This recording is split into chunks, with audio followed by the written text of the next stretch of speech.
One of fourth best state యూనివర్సిటీగా కూడా మనం సాధించుకున్నాం.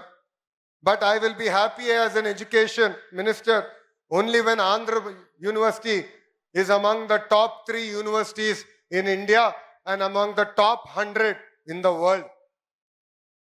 So I request the faculty in front of me, the Vice Chancellor on the dais, GP Rajshekhar Garu, with this single agenda, we should work hard and make our Chancellor, Abdul Nazir Sir, proud. Andhra University lo చదువుకున్న వారు గొప్ప స్థాయికి వచ్చారు. Physics నుంచి politics వరకు Andhra university mark శాశ్వతంగా ఉంది. వెంకయ్యనాయుడు గారు, జిఎంసి బాలయోగి గారు, కె హరిబాబు గారు, సుబ్బారావు గారు, బివిఆర్ మోహన్ రెడ్డి గారు, పూర్ణ సగుర్తి గారు, గ్రంథి మల్లికార్జునరావు గారు, చావా సత్యనారాయణ గారు, ఇలాక అనేక మంది పారిశ్రామికవేత్తలు, రాజకీయ నాయకులు కూడా వచ్చారు. అంతేకాదు రాజకీయాల్లో కూడా Andhra university students number 1.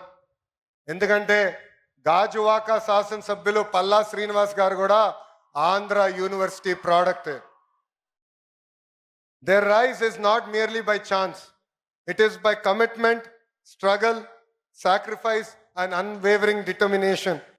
And I expect many more students here who are in front of us to join politics, to bring about the change that we want to see in politics, and together we can make India Vikasit Bharat, which is the dream of our Honorable Prime Minister, Shri Narendra Modi ji. ఇక్కడున్న విద్యార్థులందరూ కూడా నా జీవిత ప్రయాణం గురించి కూడా చెప్పాలనుకుంటున్నా. కార్నిగి మెలన్లో చదివా, స్టాన్ఫర్డ్కి వెళ్ళాను, దాని తర్వాత వరల్డ్ బ్యాంక్లో పనిచేసా, హెరిటేజ్లో కూడా ఎగ్జిక్యూటివ్ డైరెక్టర్గా ఉన్నా. ప్రజలకి సేవ చేయాలని ప్రత్యక్ష రాజకీయాల్లో 2013లో వచ్చా. వేదికమైన గౌరవ ముఖ్యమంత్రి గారి ఆశీస్సుల మేరకు నేను పంచాయతీరాజ్ గ్రామీణాభివృద్ధి శాఖ మంత్రిగా కూడా పనిచేశా. 2019లో ఎప్పుడు గెలవని నియోజకవర్గంలో పోటీ చేసి గెలవాల లక్ష్యంతో నేను ప్రయాణం ప్రారంభించా. 5300 ఓట్లతో నేను ఓడిపోయా. మొదటి రోజు బాధ ఆవేదన కలిగింది, కానీ అది నా రెండో రోజు నుంచి నాలో కసి పెంచింది, పట్టుదల పెంచింది. అక్కడ నేను మళ్ళీ పోటీ చేశా. ప్రజల ఆశీస్సు మేరకు 91,000 మెజార్టీతో గెలిచి శాసనసభకి వెళ్తాం జరిగింది. ఇది ఇక్కడున్న మీ అందరికి ఎందుకు చెప్తున్నానంటే, if there is no risk, there is no story. On the dais you see eminent personalities who have achieved great things in their lives, but they are here today because they have sacrificed a lot. They face tremendous amount of challenges. So all the youngsters in front of me, every failure is a stepping stone for success.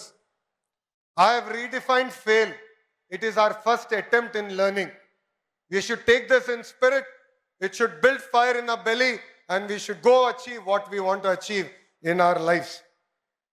AU 100 ఏళ్ల ప్రయాణం పూర్తి చేసుకుంది. కాలం మారుతుంది, టెక్నాలజీలు కూడా మారుతున్నాయి. అందుకే vice chancellor గారి ఆధ్వర్యంలో మన కరికులంలో కూడా మనందరం మార్చుకోవాల్సిన అవసరం ఉంది. ఇండస్ట్రీ కనెక్ట్ కూడా చాలా చాలా అవసరం. గౌరవ ముఖ్యమంత్రి గారు ఈ సమావేశానికి వచ్చే సమయంలో కూడా ఆయన డిపార్ట్మెంట్ రివ్యూ చేసి చాలా స్పష్టంగా చెప్పారు, ఇండస్ట్రీ అకాడమియా కనెక్ట్ అవసరం ఉంది. కేవలం క్లాసెస్లో చదువుకుంటాం కాదు, కనీసం 1 సంవత్సరం అన్న ఫీల్డ్కి వెళ్ళాలి, వాస్తవాలు తెలుసుకోవాల్సిన అవసరం పిల్లలందరిపైన ఉందని చెప్తాం జరిగింది. అది నేను డైరెక్షన్ నేను స్వీకరిస్తున్నా. తప్పనిసరిగా ఆ మార్పు కూడా మేము తీసుకొస్తామని గౌరవ ముఖ్యమంత్రి గారికి నేను తెలియజేస్తున్నా. మనందరం చూస్తున్నాం, 4 సంవత్సరాలు మీరు అద్భుతంగా కష్టపడి చదువుకుంటారు, కానీ ఉద్యోగాలు వచ్చేదానికి కొంచెం ఇబ్బంది పడతారు. తర్వాత స్కిల్ డెవలప్మెంట్ అని కరెక్ట్గా 4 నెలల్లో మీరు అక్కడికి వెళ్ళిన వెంటనే, నేర్చుకున్న వెంటనే మీకు ఉద్యోగాలు వచ్చే పరిస్థితి. ఇదే అంటారు స్కిల్ గ్యాప్.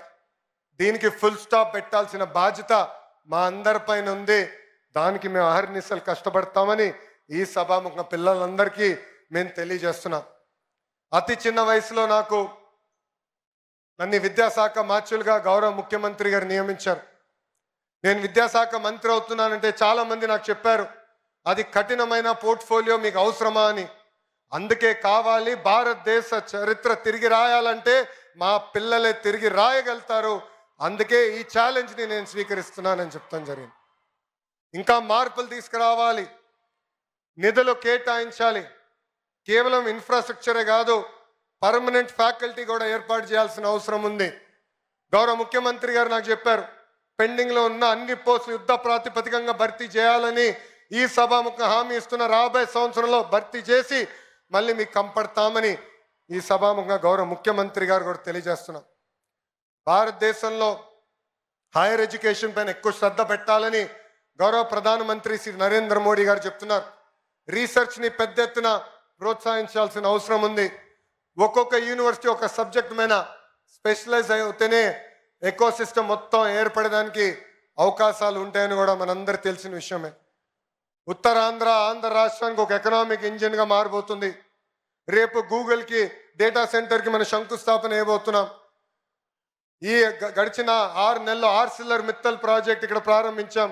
నిన్నగాక మొన్న గౌరవ ముఖ్యమంత్రి గారి చేతుల మేరకు ఒక ఇంగాట్ సోలార్ సెల్ మ్యానుఫ్యాక్చరింగ్ ఫెసిలిటీ కూడా మన శంకుస్థాపన చేస్తాం జరిగింది. సో వాళ్ళకి కావాల్సిన కరికులం ఇవన్నీ ఏర్పాటు చేసే బాధ్యత ఆంధ్ర యూనివర్సిటీ తీసుకోవాలని ఈ సభాముఖంగా వైస్ ఛాన్సలర్ గారిని కోరుకుంటూ, ఈ సభాముఖంగా గౌరవ ముఖ్యమంత్రి గారిని కూడా ఒక విషయం కోరాలని కోరుతున్నా, ఒక కోరిక కోరుతున్నా. అడగంది అమ్మ కూడా పెట్టదంటారు సార్. అందుకే ఆంధ్ర యూనివర్సిటీకి కనీసం 250 కోట్ల నిధులు కేటాయించి రీసెర్చ్ని పెద్ద ఎత్తున ప్రోత్సహించాలని ఈ సభాముఖంగా గౌరవ ముఖ్యమంత్రి గారిని నేను కోరుకుంటున్నాను. అంతేకాకుండా ఇక్కడ ఉన్న ఫ్యాకల్టీని, వైస్ ఛాన్సలర్ గారిని నేను గతంలో కలిసినప్పుడు చెప్పా, రాబోయే 100 సంవత్సరాలకి మనం ఒక విజన్ డాక్యుమెంట్ తయారు చేయాలి. దాంట్లో ఎవ్రీ 5 years మన విశ్వవిద్యాలయం ఏం సాధించాలనేది చాలా స్పష్టంగా ఉండాలి, కేపీఐస్ ఉండాలి. అది రూపొందించి మన స్టూడెంట్స్ టెనెట్ ముందలు పెట్టి వాళ్ళ ఫీడ్బ్యాక్ కూడా తీసుకుని రాబోయే 100 సంవత్సరాల విజన్ డాక్యుమెంట్ తయారు చేయాలని ఈ సభ ముఖంగా మిమ్మల్ని అందరు కోరుకుంటూ, నాకింత అద్భుతమైన అవకాశం ఇచ్చిన మీ అందరికీ పేరు పేరున నా హృదయపూర్వక ధన్యవాదాలు తెలుపుకుంటూ మీ అందరి దగ్గర నుంచి సెలవు తీసుకుంటున్నా.